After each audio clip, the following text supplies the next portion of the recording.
तर नमस्कार मित्रांनो, आज आपण जवळपास 240 ते 250 पीप जवळजवळ आपण फ्री ग्रुपवर कॅप्चर केलेले आहेत. आपली बाईंग होती जवळपास 3209 ते 3211.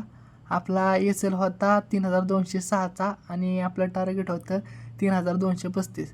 असं करून आपण जवळजवळ 240 पीप कॅप्चर केले आहेत. इथं पाहू शकता तुम्ही, मार्केटने बरोबर 240 पीप देऊन नंतर थोडासा फॉल आला. तर यामागचा आपण लॉजिक जाणून घेऊ. त्यासाठी आपण जाऊ चार्टवर. तर आपण चार्टवर आहे. आता तुम्ही इथं पाहू शकता, स्पेसिफिक लेवलला येऊन मार्केटने सपोर्ट घेतला होता व सकाळपासून मार्केट ट्रेंड लाईनचा सपोर्ट घेऊन वरती जात होतं. एक वेळेस व दोन वेळेस मार्केटने ट्रेंड लाईनचा सपोर्ट घेतला, पण तिसऱ्या टाईम मार्केटने ती ट्रेंड लाईन ब्रेक केली व फॉल आला थोडासा. नंतर मग आपण काय केलं, सर्वांना तर माहिती आहे आपण फिबोनाचीवर काम करतो. गोल्डन झोनवरून आपण एंट्री बनवून आपण जवळपास टार्गेट घेतो.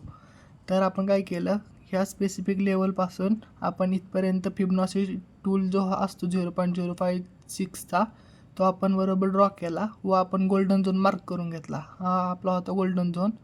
तर मार्केटने काय केलं, मार्केट खाली आलं, बरोबर आपल्या गोल्डन झोनवर आल्यानंतर आपण लेवल टॅप झाल्यानंतर आपण एंट्री बनवली.